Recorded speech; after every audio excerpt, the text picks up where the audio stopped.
Nasa Calesa kami ngayon papunta daw sa palengke. Kaya nga, ngayon pa lang, tuturuan na kita.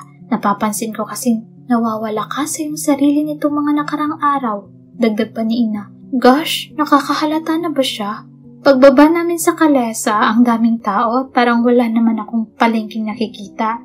Ina, nasa palengke na po ba tayo? Nagtataka kong tanong. Halos lahat ng kababaihan ay may dalang bayong pero wala namang laman. Hindi pa. Kailangan pa nating tumawid sa lawa. Sagot ni Ina tapos nanlaki yung mata ko na makita na yung haba ng pila ng tao na naghihintay makasakay sa bangka. OMG. Never din akong sumakay sa bangka in my entire life. Napatingin ako sa langit. Baka kasi tumaob yung bangka. OMG. Huwag kang mag-alala. Ang kwento ng lawa ng luha ay isang alamat lamang.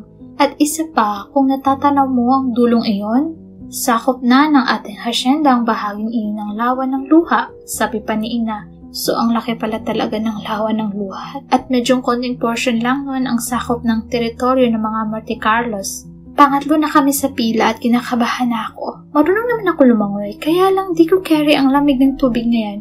5 a.m. pa lang ng umaga. OMG!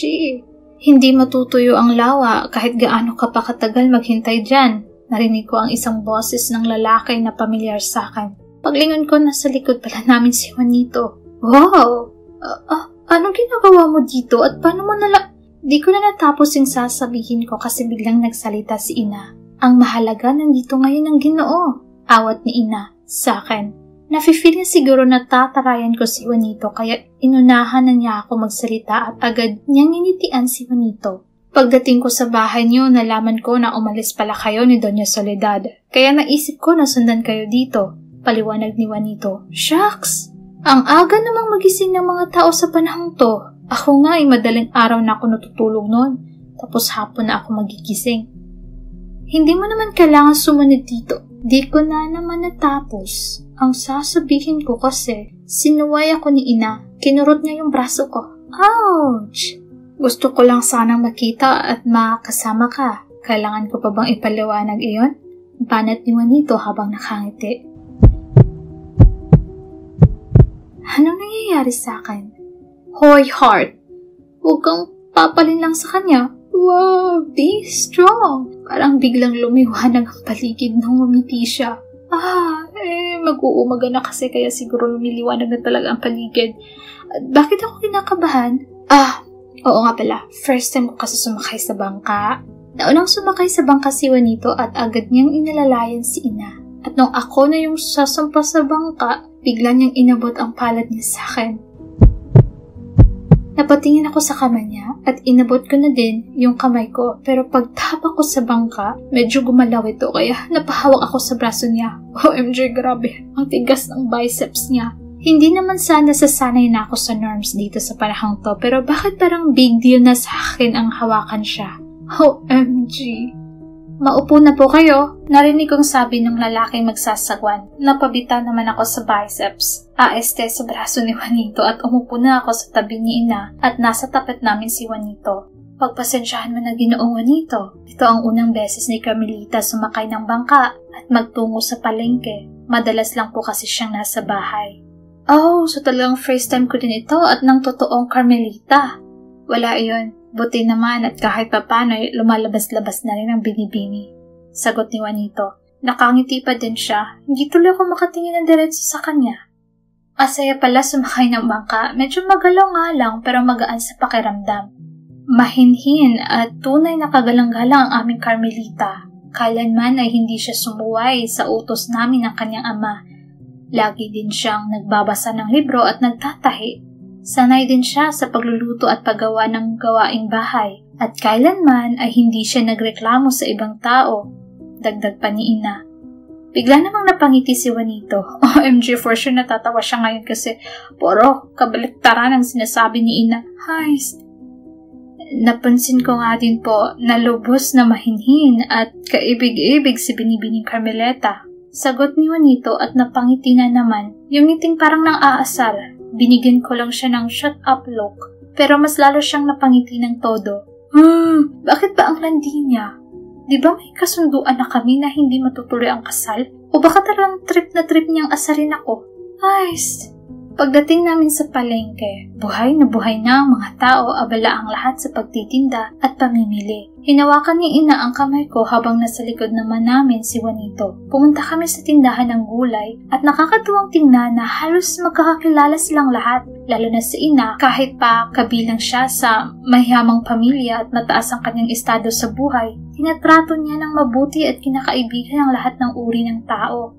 Sa tuwing bumibili kami, lagi akong tinitingnan ni Juanito at nakangiti pa siya. Kapag tinataasan ko naman siya ng kilay at tinanong kung bakit, mas lalo siyang napapangiti. Drug siguro to. Uso na ba drug sa panahong to? Ano bang paborito mong pagkain? Narinig kong tanong ni Juanito. Nasa likod kami ni Ina habang abala siya sa pamimili ng isda at pakikipag-usap sa tendera. Barbecue. Anyhow. Basta kahit anong inihaw, sagot ko. Napatangon naman si Juanito. Ikaw? Tanong ko sa kanya. Siya naman ang napaisip ngayon. Marami akong paborito, pero may bukod tanging pagkain ang nangingibabaw sa akin. Sabi pa niya. Napataas naman ang kilay ko. Bakit bang saya-saya ng lalaking to ngayon? Sabihin mo na kasi pinapahaba pa Reklamo ko naman. Kaldereta, sagot niya. Napatangon na lang ako. Masarap naman talaga ang kaldereta. Paborito ko sa lahat ay ang kaldereta ala Monte Carlos, ang luto mo. Sabi pa ni Juanito sabay ngiti. Napatulala lang ako. Seryoso ba siya? Pero hindi naman ako yung nagluto nun Magsasalita pa sana ako kaso sumingit na naman si Ina. Ginoong Juanito, Carmelita, pupunta lang ako sa bilihan ng karne. Dito na lang kayo baka matalsikan ang mga damit niyo ng dugo, sabi ni Ina. Tumango naman agad si Juanito at nagbaw pa. Huwag po kayong mag-alala, Doña Soledad. Hindi ko po papabayaan ang inyong anak. Sagot niya. Shucks, ano bang pinagsasabi niya? O baka ganun lang talaga sila magsalita sa panahong to? Huwag kang mag-isip ng ibang meaning sa sinabi niya. Gosh! Napangiti naman si Ina at tinatapik-tapik niya ang balikat ni Juanito. Huwag mo na akong tawaging Doña. Mas mabuti kung tawagin mo na rin akong Ina magmula ngayon. Sabi pa ni Ina. Oh my gosh! Napangiti naman ng todo si Juanito. Opo, Ina. Mukhang bet na bet niya talagang maging son-in-law Pag alis ni Ina, bigla kong hinila yung braso ni Juanito. Ano ka ba? Hindi pwedeng mapalapit ka masyado sa pamilya namin. Baka mahirapan tayo mapapayag sila na itigil ng kasal. Reklamo ko sa kanya. Pero napangiti lang siya. Anong nakakangiti sa sinabi ko? Ang weird niya talaga ngayon. Sinasamantala ko lang naman yung panahon na nobya pa kita. Sagot niya at kanina pa hindi mapawi yung ngiti niya dyan. Oh my God, nobya as in girlfriend? Oh, bakit natulala ka dyan? Huwag mong sabihin hindi mo alam na kapag pinagkasundo ang binata at dalaga, nangangahulog ang iyon na magkasintahan na sila. Paliwanag pa niya sabay ngiti ulit. Tapos nagulat ako nang bigla niyang hawakan ang kamay ko.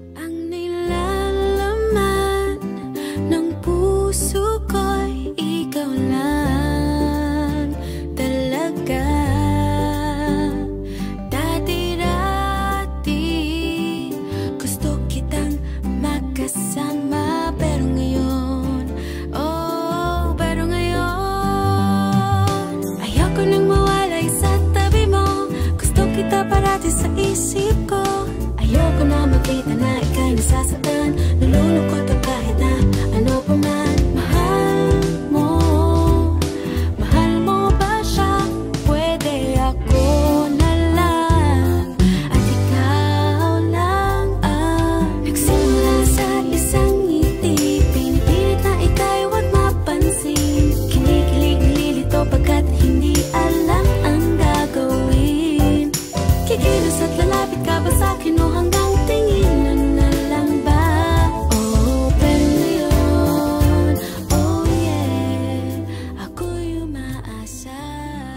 Tara na, hindi naman siguro magagalit si Ina kapag hiniram kita. Sabi pa ni Juanito sa pagkindat sa akin. Wow! Dear Diary, tulungan mo ko. Hindi ito ang plano. Wala sa plano ang ma-inlove ako sa kanya. Oh no! Nangangamba. Carmela. Oh yeah, ako'y umaasa.